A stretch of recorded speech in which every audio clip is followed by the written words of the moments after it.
Bonsoir à tous. Ce soir, le premier volet sur le mystère de la vache rousse. Je l'ai appelé le mystère de la vache rousse puisque plusieurs commentateurs juifs l'appellent ainsi le mystère de la vache rousse. On va voir pourquoi. C'est un texte très curieux, c'est un texte cependant extrêmement important, qui n'apparaît qu'une fois, très détaillé, mais qui ne semble pas relié d'aucune manière au reste du corpus des sacrifices. Voilà. Je vous propose d'abord de lire le texte dans le livre des Nombres qui concerne justement ce rite particulier de la vache rousse. Dans Nombres, chapitre 19. Nous lirons tout le chapitre. Donc, commençons par les versets 1 à 13. L'Éternel parla à Moïse et à Aaron et dit : Voici ce qui est ordonné par la loi que l'Éternel a prescrite en disant : Parle aux enfants d'Israël et qu'ils t'amènent une vache rousse sans tache, sans défaut corporel et qui n'ait point porté de joug. Vous la remettrez au sacrificateur Éléazar qui la fera sortir du camp, et on l'égorgera devant lui. Le sacrificateur Éléazar prendra du sang de la vache avec le doigt, et il en fera 7 fois l'aspersion sur le devant de la tente d'assignation. On brûlera la vache sous ses yeux, on brûlera sa peau, sa chair et son sang, avec ses excréments.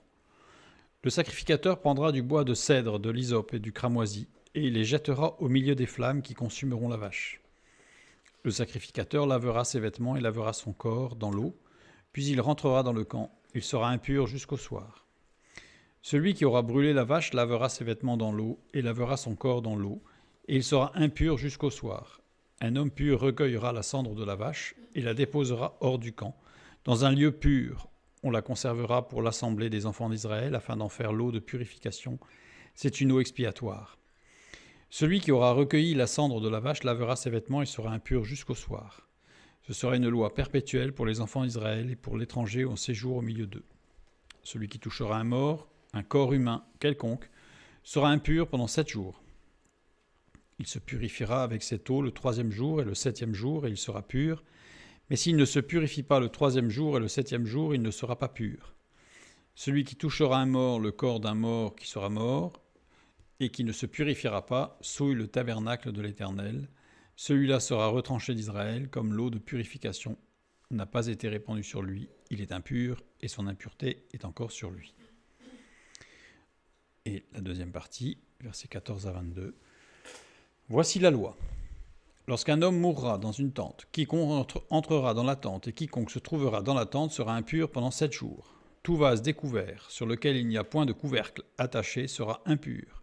Quiconque touchera dans les champs un homme tué par l'épée, ou un mort, ou des ossements humains, ou un sépulcre, sera impur pendant 7 jours. On prendra pour celui qui est impur de la cendre de la victime expiatoire qui a été brûlée, et on mettra dessus de l'eau vive dans un vase. Un homme pur prendra de l'hysope et la trempera dans l'eau. Puis il en fera l'aspersion sur la tente, sur tous les ustensiles, sur les personnes qui sont là, sur celui qui a touché les ossements, ou un homme tué, ou un mort, ou un sépulcre. Celui qui est pur fera l'aspersion sur celui qui est impur, le 3e jour et le 7e jour, et il le purifiera le 7e jour. Il lavera ses vêtements et se lavera dans l'eau, et le soir il sera pur. Un homme qui sera impur et qui ne se purifiera pas sera retranché du milieu de l'assemblée, car il a souillé le sanctuaire de l'Éternel. Comme l'eau de purification n'a pas été répandue sur lui, il est impur. Ce sera pour eux une loi perpétuelle. Celui qui fera l'aspersion de l'eau de purification lavera ses vêtements, et celui qui touchera l'eau de purification sera impur jusqu'au soir.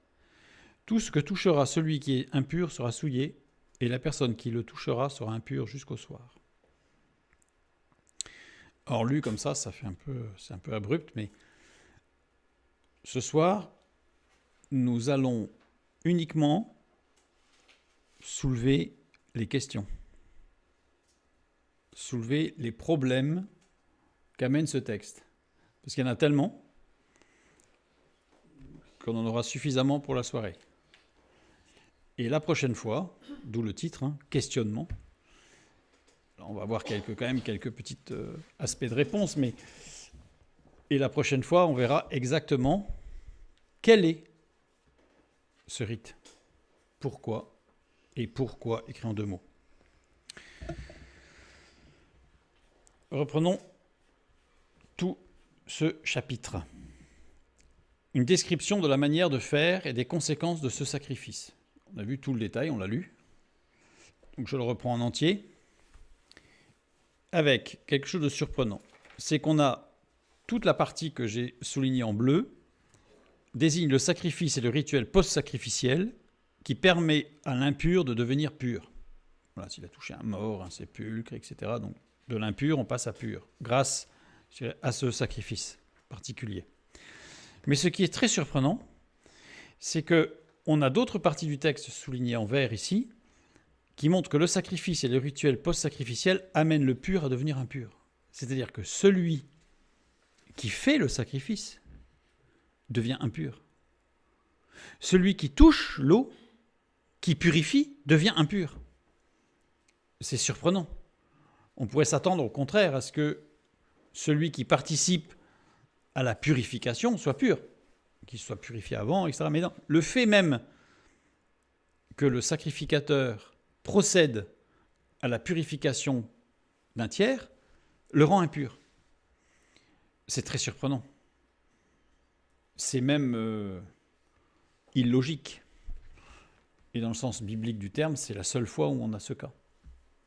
Donc là, on a vraiment quelque chose de très, très particulier. En ce sens, déjà, dès le départ. Autre remarque, il ne s'agit pas d'un sacrifice offert par le peuple ou par le sacrificateur. Le verbe offrir n'est jamais utilisé. On connaît offrir un holocauste, offrir des sacrifices. On vient à Dieu parce qu'on est pécheur, parce qu'on a fauté, et on vient apporter un sacrifice pour demander pardon.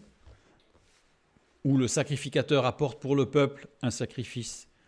Mais là, dans tout ce chapitre, le verbe offrir n'apparaît pas. On n'offre pas ce sacrifice. C'est curieux. C'est curieux. Aucun mot appartenant au champ lexical du sacrifice n'est employé, à part l'appellation de l'officiant qui est le sacrificateur.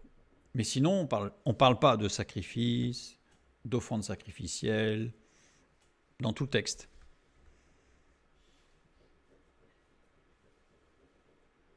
On la remettra au sacrificateur, il la fera sortir du camp, il va l'égorger, il va la brûler, il va toutes sortes de choses, mais on n'a pas la notion, on le voit bien quand on lit le texte, qu'il s'agit bien d'un sacrifice, mais la notion sacrificielle, en fait, n'apparaît pas, ni l'offrande.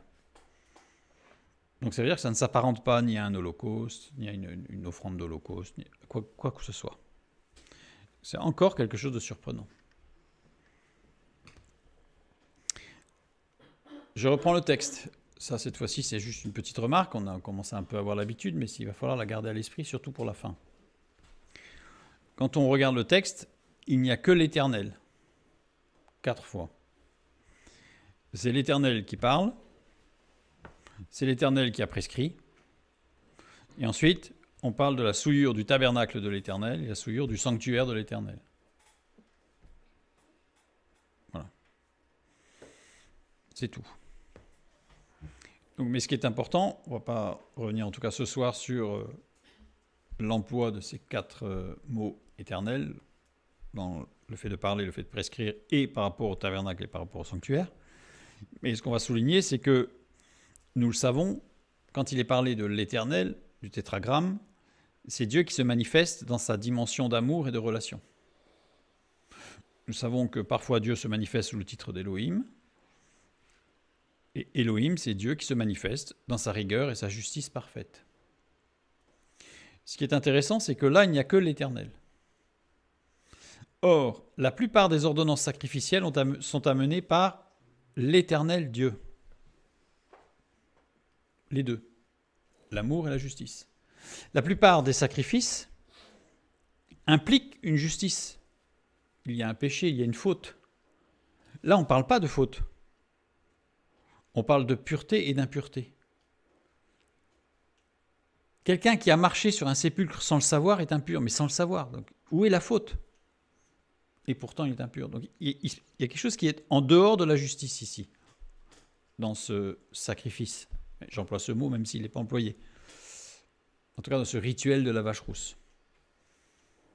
En hébreu, la par Adouma. C'est très curieux. Donc je renvoie vers, pour Yahvé et Elohim, ceux qui ne connaissent pas, je renvoie vers l'étude vers laquelle on détaille un petit peu cela. Dans le texte de la vache rousse, ici, seul l'amour de Dieu et la nécessité relationnelle avec lui sont présents. Jamais de justice. La notion de justice n'y est pas. Peut-être qu'un jour on étudiera la différence entre pur, impur et saint. Mais remarquez juste une chose, c'est que l'antonyme de pur, c'est impur, c'est-à-dire le contraire. Mais essayez de trouver un mot qui soit le contraire de saint. Il n'y en a pas. On est saint ou on n'est pas. Mais on n'est pas contraire de saint. Alors que pur, on est impur. Et que dans pureté, impureté, on a la notion de degré d'impureté. Vous pouvez avoir de l'or pur à tant de pourcents. On parle d'un degré de pureté. Mais la sainteté, il n'y a pas de degré de sainteté. C'est saint ou pas saint. On en reviendra une autre fois. Je reprends maintenant, on a vu les éléments d'ensemble, qui sont déjà très surprenants, interrogatifs en tout cas. Maintenant, on va prendre les deux premiers versets. L'Éternel parla à Moïse et à Aaron et dit « Voici ce qui est ordonné par la loi que l'Éternel a prescrite en disant « Parle aux enfants d'Israël et qu'ils t'amènent une vache rousse sans tache, sans défaut corporel et qui n'est point portée de joug. » Quand vous lisez ça, vous dites « Un enfant écrirait dans une rédaction cette phrase pour lui dire qu'il y a un petit problème. L'Éternel parla en disant. »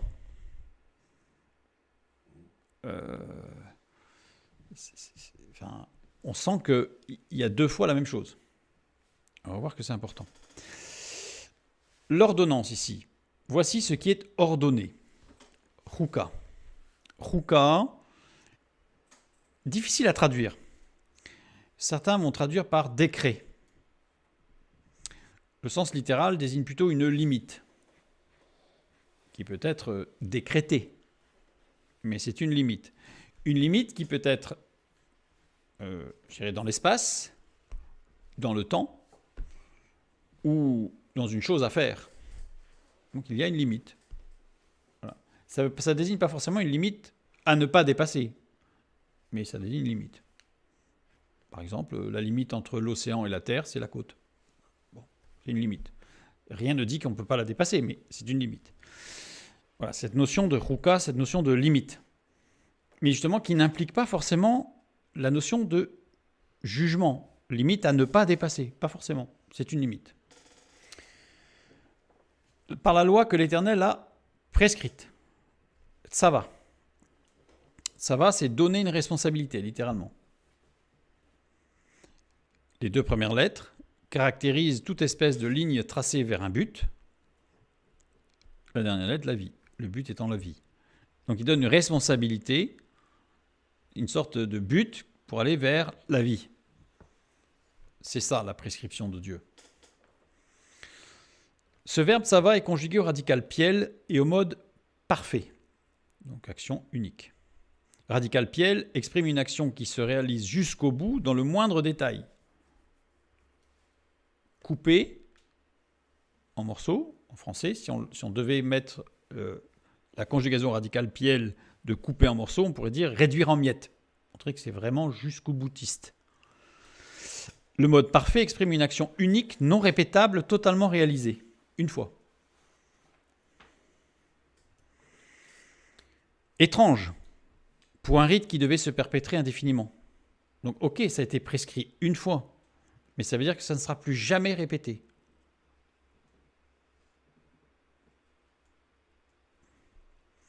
Nombre 19, 10b, ce que nous disons à la fin du verset 10, ce sera une loi perpétuelle pour les enfants d'Israël et pour l'étranger au séjour au milieu d'eux. C'est quelque chose qui est vrai pour toujours, qui n'est écrit qu'une seule fois et qui ne sera jamais répété. Moïse Maïmonide, rabbin du 9e, 10e siècle, rapporte qu'il y a eu 9 vaches rousses entre l'épisode du peuple de Dieu dans le désert et la destruction du second temple. Il y en a eu 9. La destruction du second temple, c'est en 70 après Jésus-Christ. Il y en a eu une dans le désert, à l'époque de Moïse, de la prescription, une à l'époque d'Esdras, 7 entre l'époque d'Esdras et l'époque de Jésus. Il n'y en a pas eu beaucoup. Les cendres de la première vache rousse ont été conservées par la communauté, c'est pas de la dernière vache rousse, ont été conservées par la communauté de Qumran. Les écrits de Qumran nous permettent de savoir que c'est les Esséniens qui ont conservé les dernières cendres de la dernière vache rousse. Les Esséniens exterminés par l'armée romaine en 70 après Jésus-Christ. Donc ça veut dire que c'est comme s'il y avait eu cette nécessité, pour ne pas dire volonté, parce que qui dit volonté dit que ça aurait pu ne pas se produire, mais cette nécessité qu'en 70 après Jésus-Christ, il n'y ait plus aucune trace de ce rite de la vache rousse. Il n'y a plus rien. Et depuis 70, il n'y a plus. Il n'y a plus parce que ce devait être fait dans le temple. Donc comme il n'y a plus de temple, inutile de chercher une vache rousse. Parce qu'il fallait qu'il y ait le temple. C'est lié au temple. En disant, comme j'ai dit tout à l'heure, Amar. Amar, qui veut dire, annoncer. Il faut savoir qu'on a déjà vu, mais c'est important de le souligner surtout ici, le cadre d'emploi de tsava par Dieu est explicité dans le psaume 33 au verset 9. Tsava, c'est-à-dire donner une responsabilité. On lit « Car il dit, et la chose arrive, il ordonne, et elle existe ». Il dit « Amar », justement. Amar, dire, annoncer. Les deux dernières lettres, tout ce qui s'étend par une impulsion. La première lettre symbolise Dieu.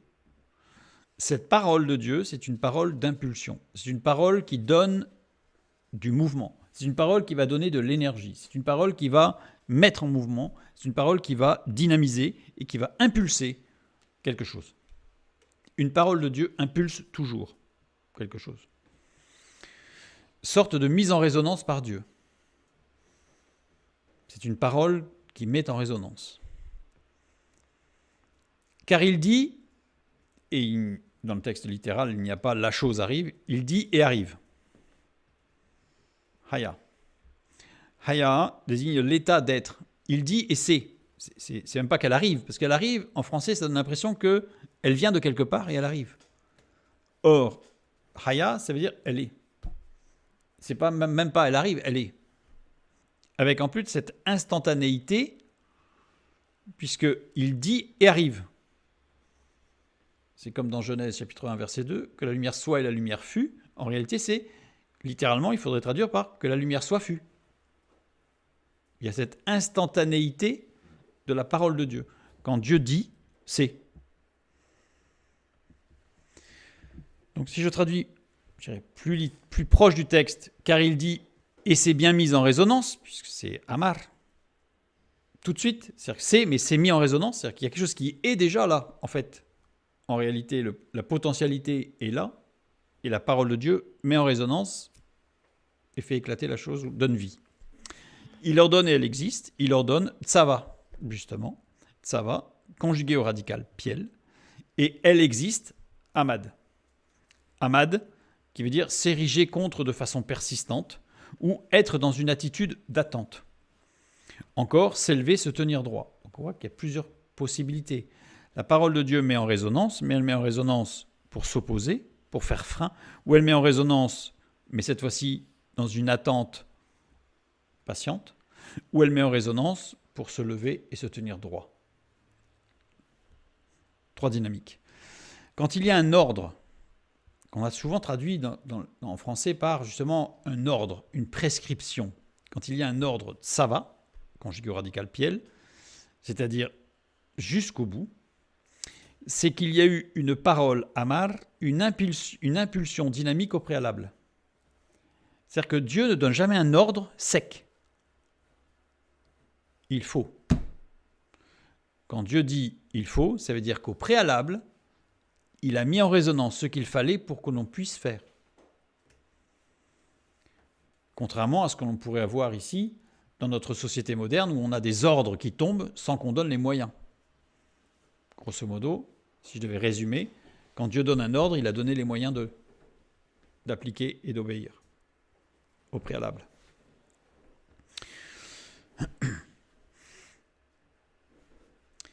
Donc, ici, ce qui est intéressant, c'est de voir que, on a vu, quand il y a un ordre, ça veut dire qu'au préalable, il y a eu cette mise en résonance. Or, dans le texte ici, l'Éternel a prescrite en disant, c'est placé après. On a le Amar qui est placé après le Tsava, et non avant. Donc ça veut dire que l'impulsion, elle n'était pas avant, elle est après. C'est curieux.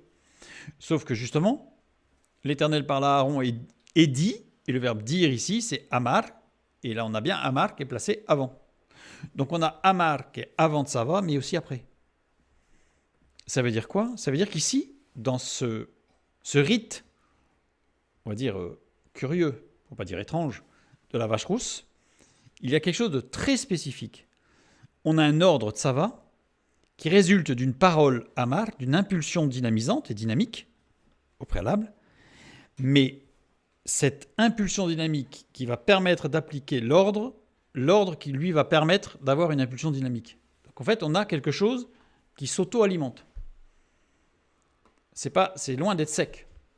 C'est que Dieu prépare toute chose, donne sa prescription, et c'est cette prescription qui va donner une impulsion de plus pour aller encore plus loin.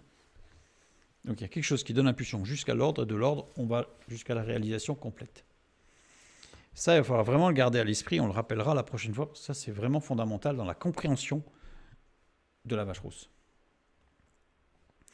Ensuite, voici ce qui est ordonné par la loi que l'Éternel a prescrite. Là, on se sent plutôt dans la justice, hein. La loi, la prescription, Ruka, que certains disent le décret, loi Torah. Torah ou Torah, qui est littéralement, non pas la loi, mais la notice d'emploi. On l'a déjà vu. Les deux premières lettres, livre, écrit, Tav, Vav, et les deux dernières lettres, Reish et, action de faire voir, de rendre visible, de faire connaître. Donc, l'écrit qui permet de faire connaître, l'écrit qui permet de faire comprendre. Ça s'appelle une notice. Tovra vient du verbe yara, qui veut dire informer, enseigner, indiquer, instruction ou instruire, montrer, se signaler, arroser, répandre. Donc on voit qu'il n'y a que des choses qui vont dans le sens de faire connaître. Faire connaître. Donc la Torah, c'est la notice d'emploi. Donc ça veut dire que on est dans quelque chose de particulier, vous allez le voir. Ruka, les deux premières lettres, Chet, Kof, l'action de définir, de lier, de donner une dimension, d'arrêter les formes, de couper, tailler sur un modèle, sculpté, dessiné. Ou encore, une chose arrêtée, statuée, décrétée, constituée. Une limite. Quelque chose qui a été arrêté. On a arrêté une limite. On a donné une définition et ça s'appelle une limite. Et les deux dernières lettres, onomatopée décrivant un effort convulsif et violent, un vomissement. Curieux. Ça nous rappelle évidemment Proverbe 21.3, puisqu'il s'agit bien d'un sacrifice. Un animal va être tué. Proverbe 21.3, la pratique de la justice et de l'équité, voilà ce que l'Éternel préfère au sacrifice. On voit bien que ce qui a été fait là est quelque chose, d'ailleurs comme tous les sacrifices que Dieu a prescrit, c'est quelque chose qui n'est pas, apprécié. C'est-à-dire Dieu ne se délecte pas du sacrifice. Mais c'est une nécessité de justice. C'est pour ça que dans les autres sacrifices, il y a l'Éternel Dieu. Mais pas là. Là, il n'y a que l'Éternel. Un autre passage, Osée chapitre 6, le verset 6, « Car j'aime la piété et non les sacrifices, et la connaissance de Dieu plus que les holocaustes. » Ou encore Matthieu 9, 13, le début du verset 13, quand Jésus dit « Allez et apprenez ce que signifie « Je prends plaisir à la miséricorde et non au sacrifice ». Et à chaque fois, les négations ici sont des négations absolues, non pas relatives. C'est-à-dire que c'est absolument pas. Dieu n'aime absolument pas, mais c'était une nécessité. Donc la vache rousse fait appel à quelque chose qui est terrible, puisque l'onomatopée là, d'un effort convulsif et de vomissement, c'est quelque chose de terrible, qui sort des tripes, on pourrait dire, des entrailles, mais nécessaire. Mais nécessaire. On reprend les deux versets. On continue. Donc là, on est en train de voir que ce texte qui est étrange et qui pourrait, d'ailleurs dans certains, qui est pris un peu comme étant anecdotique parce que tellement étrange que peut-être ne pas prendre trop en considération, on est en train de voir que c'est extrêmement important. L'Éternel parla à Moïse et à Aaron et dit « Voici ce qui est ordonné par la loi que l'Éternel a prescrite. » En disant. Donc là, on a compris qu'il y avait une dynamique extraordinaire. Voici, Zot. Zot qui veut dire voici, voilà, pas de souci. Ordonné, on a vu que c'était la chouka. D'ailleurs, parfois, on parle de chouka de la vache rousse. La chouka, para adouma. Para, c'est la vache, adouma, rousse. La chouka, voilà, ou chouk, parfois. La loi Torah. Et par, il n'y a pas cette notion de qui est ordonnée par la loi que l'Éternel. Dans le texte littéral, originel, voici ce qui est ordonné la loi que l'Éternel a prescrite. Alors, c'est intéressant parce qu'on constate que l'association de Zot et Rouka se trouve à plusieurs reprises dans la parole de Dieu. On a l'association Zot-Torah qui se trouve à plusieurs reprises dans la parole de Dieu. Mais l'association de Sot-Rouka-Torah se trouve plusieurs fois, certes, mais uniquement dans le contexte de la vache rousse. Ça veut dire que c'est quelque chose de très spécifique. C'est l'association de ces trois mots. Souvent, on n'a que deux. Sot-Rouka, voici la limite. Sot-Torah, voici la prescription ou le mode d'emploi. Mais là, on a les trois. Sot-Rouka-Torah. Nous aurions dû avoir, d'ailleurs, Zot Apara Adouma, ce qui signifie le décret, voici la vache rousse, ou voici, on aurait pu rajouter, Rouka, je ne l'ai pas écrit là, mais on aurait pu mettre aussi, j'aurais pu rajouter, le décret de la vache rousse. Mais non, c'est le décret de la Torah que l'Éternel a prescrite. On a une insistance, en fait, sur la spécificité de ce passage. C'est-à-dire que le texte montre bien que là, il y a quelque chose de très, très particulier. Si je prends le texte, donc tel qu'il est écrit en hébreu, Sot Rouka à Torah, voici le décret de la Torah, littéralement. Si je prends décret, voici la limite. Mais j'aime pas trop le mot limite parce qu'on a une connotation, en fait, à ne pas franchir. Alors, il ne s'agit pas d'une limite à ne pas franchir, il s'agit d'une limite décrite. Peut se lire de deux façons. On peut le lire de deux façons. La vache rousse est un décret parmi d'autres de la Torah. Voici le décret de la Torah, mais c'est assez particulier comme lecture par rapport à la spécificité du texte. La vache rousse est le décret de la Torah, celui qui résume toute la Torah. On peut le lire comme ça. Ou on peut le lire, la vache rousse est le décret de la Torah, celui qui permet de comprendre toute la Torah. On peut le comprendre de ces trois manières. On peut le lire de ces trois manières. D'ailleurs, beaucoup, j'ai cité tout à l'heure Moïse Maïmonide, mais Rashi et d'autres disent bien qu'on peut le lire de ces trois manières. Ce qui est à souligner, c'est que du fait de l'insistance de Sot, Rouka, Torah, ça veut dire qu'il y a une telle insistance qu'en fait, il faut le lire en disant attention, c'est presque le attention, la vache rousse est le décret de la Torah, celui qui résume toute la Torah. Ou le décret de la vache rousse est ce qui permet de comprendre toute la Torah. Donc on est loin d'être sur quelque chose d'anecdotique, on est plutôt sur le cœur battant de la Torah. Avec ce dynamisme, l'Éternel parla à Moïse et Aaron et dit,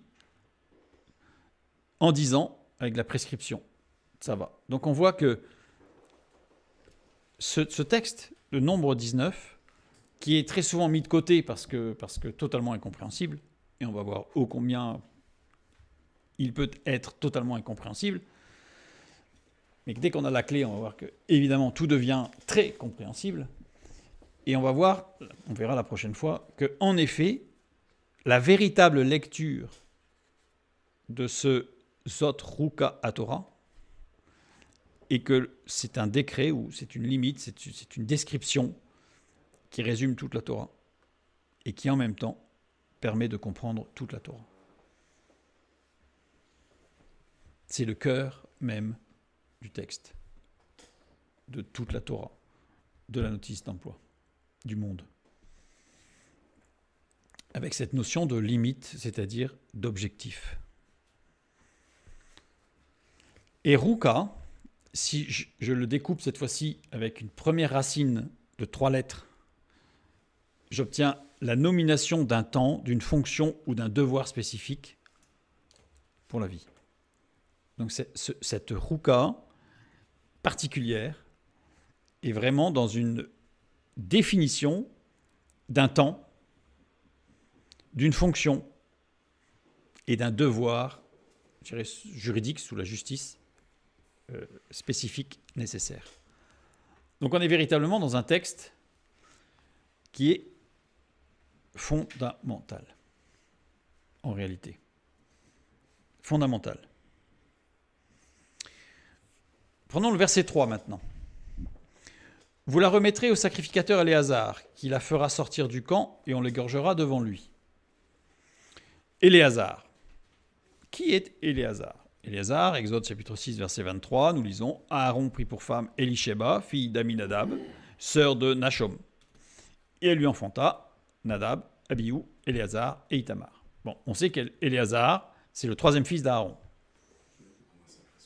Bien.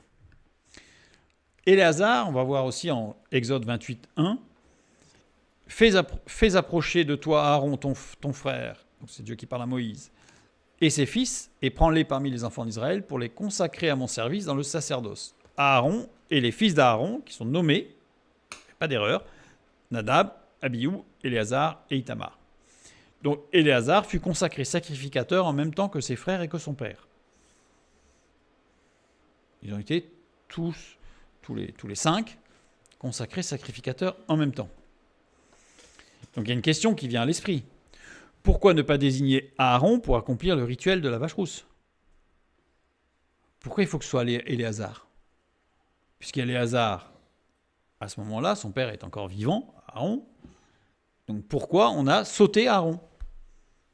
Qui est quand même le grand sacrificateur par excellence quand même. C'est le premier, il a suivi Moïse partout, enfin c'est extraordinaire quand même. Autre question. Pourquoi ne pas choisir le fils aîné d'Aaron pour accomplir le rituel de la vache rousse ? Pourquoi le 3e ? Non seulement on a sauté Aaron, mais en plus on en saute deux de ses enfants. Pourquoi arriver au 3e ?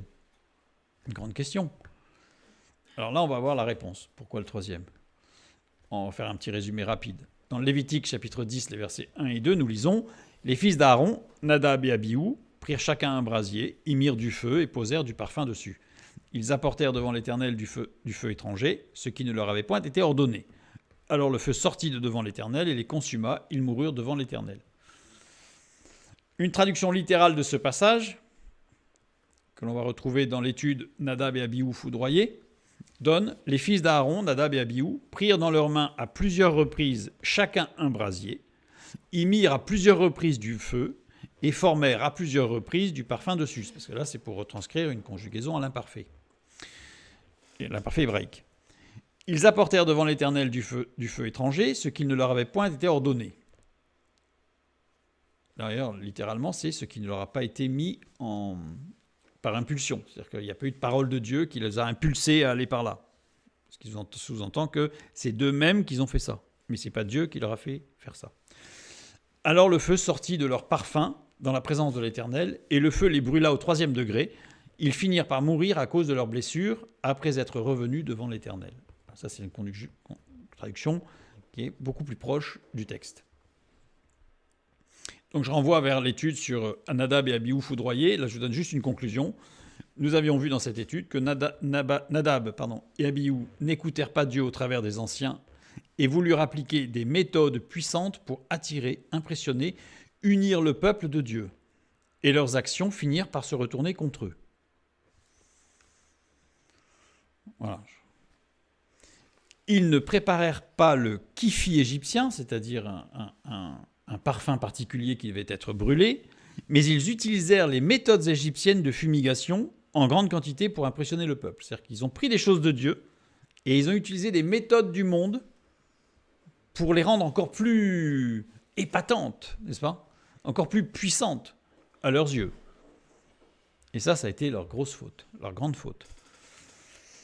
Et enfin, ils n'utilisèrent pas les mêmes éléments que le monde, non, mais ils en reprirent les méthodes, les recettes qui semblaient fonctionner dans le monde.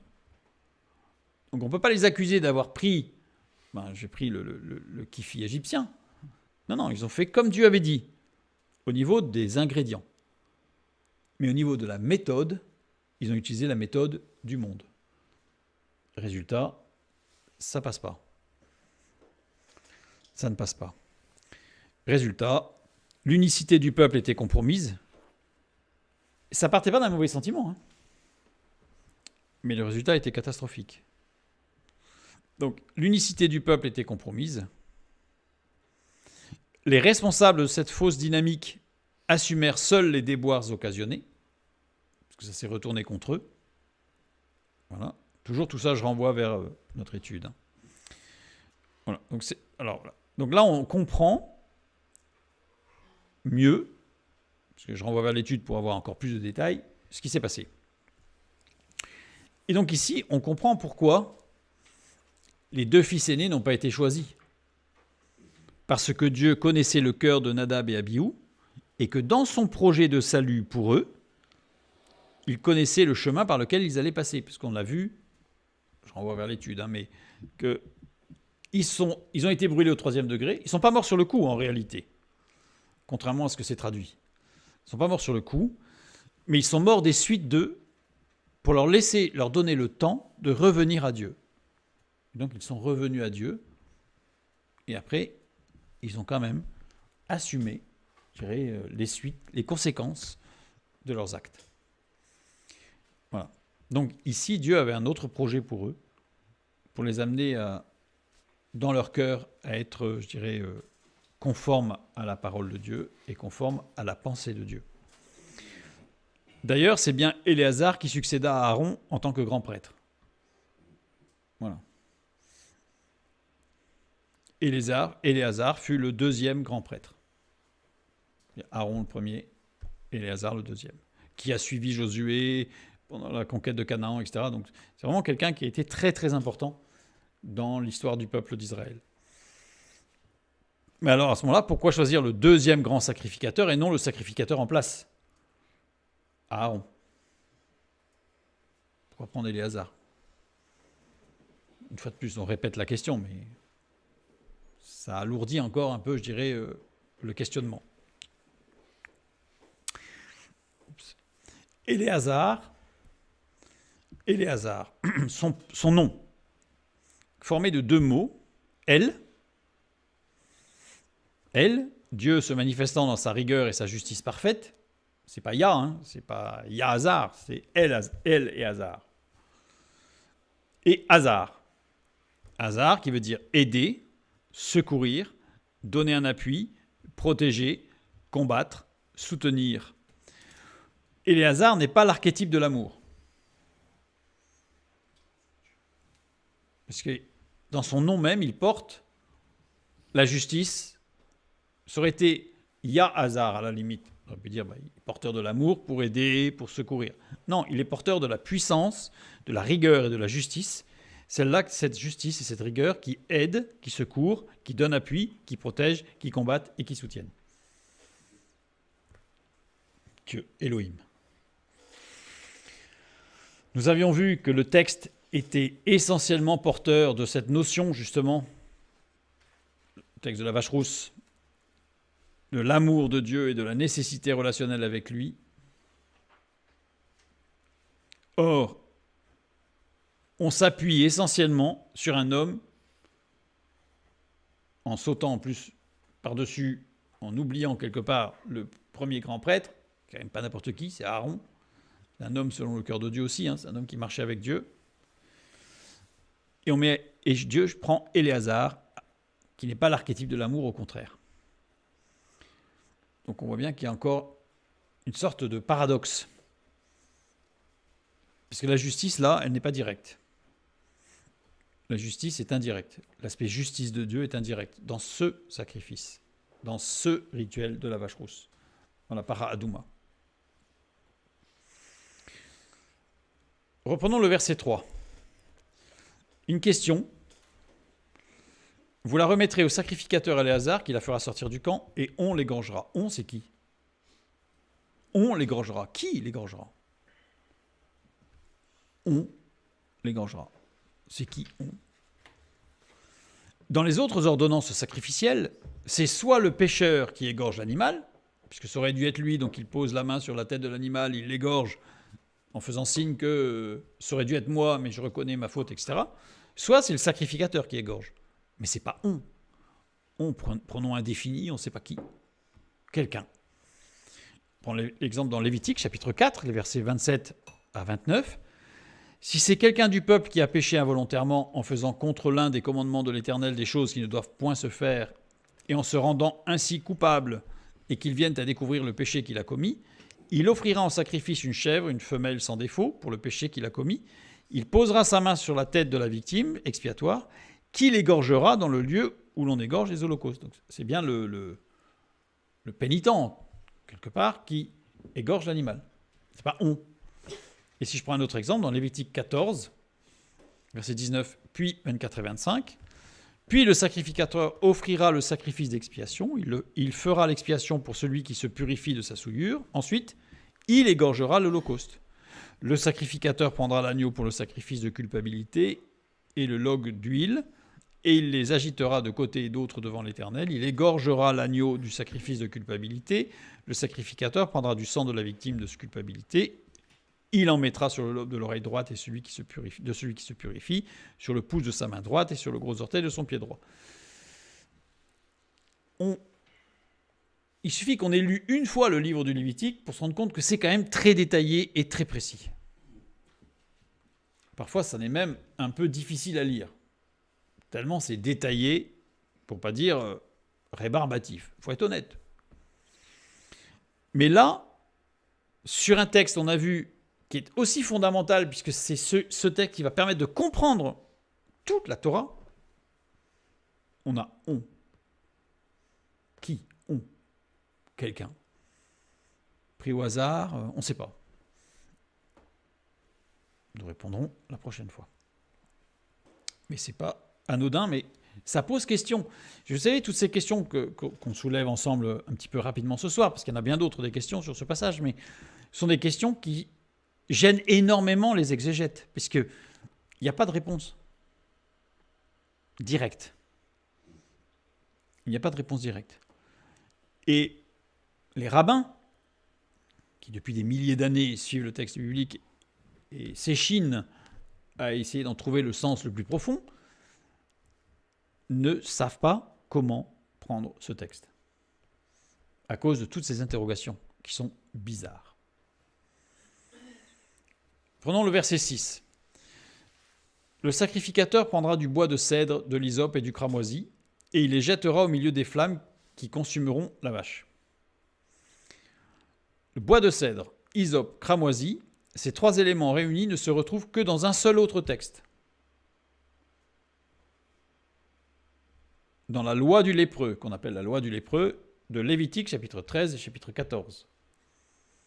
En particulier dans la seconde partie, au Lévitique 14, qui traite de la purification du lépreux. Alors, c'est traduit, je dirais, c'est malheureux cette traduction de lépreux, parce qu'en réalité, le texte biblique parle plutôt d'une maladie de peau qui englobe la lèpre, mais pas exclusivement. Une maladie de peau avec de la dartre ou avec des marques, ça pourrait être du psoriasis, etc. Donc ce n'est pas forcément quelque chose qui est mortel, alors que quand on dit lépreux, ça a une connotation terrible en fait. C'est terrible de putréfaction et de mort. Alors que ce n'est pas forcément le cas. Mais ça ne l'exclut pas non plus. Là, c'est trop restrictif. Lévitique 4.4. Le sacrificateur ordonnera que l'on prenne pour celui qui doit être purifié 2 oiseaux vivants et purs, du bois de cèdre, du cramoisi et de l'hysope. Et que dans ces 2 passages. À la différence que les 3 éléments de bois de cèdre, l'hysope et le cramoisi sont jetés au feu, alors que pour la purification du lépreux, ils servent à asperger le sang de l'oiseau sacrifié. Donc c'est pas tout à fait pareil. Oups. Bon, ici, c'est arrivé trop tôt, mais quelques remarques et questions rabbiniques pour montrer combien ce texte dérange. Dérange, pas parce qu'il dit des choses qui sont dérangeantes, mais parce qu'on ne sait pas le saisir. On n'arrive pas à le prendre. On n'arrive pas à le considérer.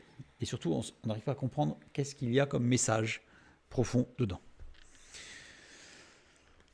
Citation. C'est dans le rite de la vache rousse que se trouve toute la science de la Torah. Mais même Salomon, homme rempli de sagesse, n'a pu accéder à la compréhension de ce rite. Pour dire un commentaire rabbinique. C'est-à-dire que tous les restes des vaches rousses ont disparu, mais les cendres de la vache rousse de Moshe, donc Moïse, resteront pour l'éternité. C'est écrit dans le Talmud. Il y a quelque chose qui reste là, il y a une marque pour l'éternité dans ce texte de la vache rousse. La 10e vache rousse sera faite par le Mashiach. C'est Moïse Maïmonide, dont j'ai parlé tout à l'heure, qui parlait qu'il y a eu 9 jusqu'à la destruction du temple. Et il dit, et plusieurs rabbins disent, à partir du texte biblique, ils disent, il y aura forcément une 10e vache rousse. Il doit y avoir une 10e vache rousse. Et elle sera faite par le Mashiach. C'est d'ailleurs le symbole du chiffre 10, cité par Maïmonide. Ce chiffre représente la plénitude qu'apportera la venue de Mashiach. Dans l'Écoutez Shigot, le volume 28. Vous montrez, il y a quelque chose d'important.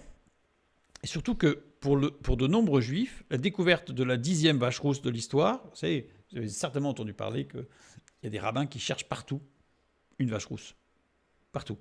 En particulier au Texas, parce qu'au Texas, il y a énormément de bétail, et en particulier des races de bovins qui sont à poil roux. Et donc, il y a des rabbins qui passent leur vie à scruter pour voir s'il n'y a pas une vache qui n'aurait que des poils roux. Ça peut faire sourire, sauf qu'il y a des implications qui sont énormes derrière. Puisque s'ils trouvent une vache totalement rousse, qui correspond à la description de nombre 19, ils considèrent que ce sera le point de départ d'action forte pour reprendre possession de l'esplanade du temple pour y construire le 3e temple. C'est-à-dire qu'ils attendent la découverte de cette 10e vache rousse pour lancer des opérations qui, en dit le peu que j'ai dit, comprendrez tous que ça va faire des étincelles.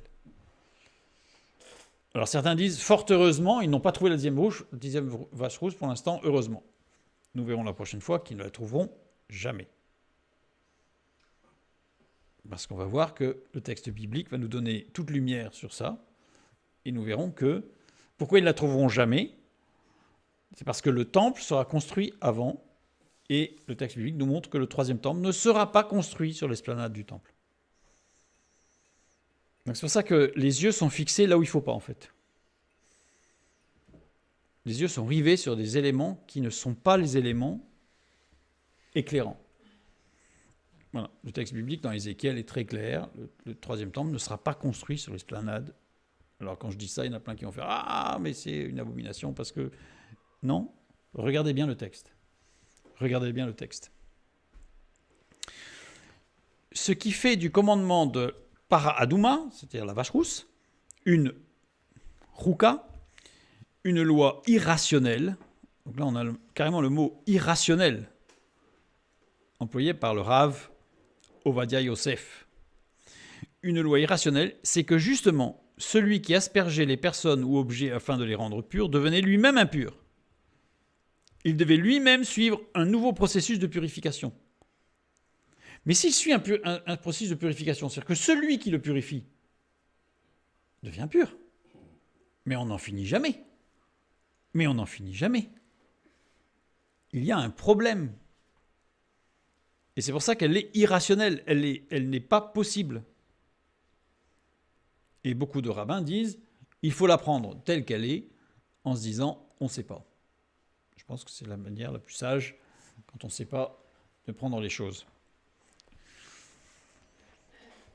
Je finirai sur ce questionnement, sur toutes ces questions, parce qu'en fait, c'est assez court, mais j'aurais pu en mettre plein des questions, mais après, il va falloir y répondre, donc ça va être plus long la prochaine fois. Donc là, on a pris les questions qui sont des questions de fond, avec quelques éléments qui mettent en évidence qu'il est forcément extrêmement important d'aller répondre à ces questions de fond, puisqu'on a vu que c'était le texte qui permettait de comprendre toute la Torah.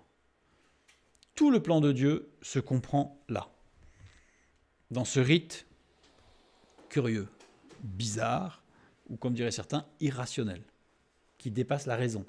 Et on va voir que l'explication, en effet, dépasse complètement la raison. Donc je finirai par ce texte de 2 Timothée, chapitre 3, verset 16. Toute écriture est inspirée de Dieu. Alors tout, en plus, en grec, c'est pas, qui veut dire chaque partie, chaque élément et la totalité. Et chaque élément dans la totalité. Donc ça veut dire tout ça. Toute écriture est inspirée de Dieu et utile pour enseigner, pour convaincre, pour corriger, pour instruire dans la justice, afin que l'homme de Dieu soit accompli et propre à toute bonne œuvre. Je vais vous laisser sur ce verset. Je vais vous inviter pour la semaine prochaine à lire, voire relire plusieurs fois Nombre chapitre 19 pour avoir bien dans l'esprit, parce qu'on ne va pas étudier tout le chapitre, parce que alors là, ce serait forcément très intéressant, mais il y en aurait pour plusieurs heures. On va regarder, à la lumière du texte biblique, pourquoi ce texte est si central. Et une fois que nous l'aurons compris, nous verrons que c'est un texte qu'on va pouvoir relire par la suite d'une toute autre manière. Que Dieu vous bénisse et à bientôt.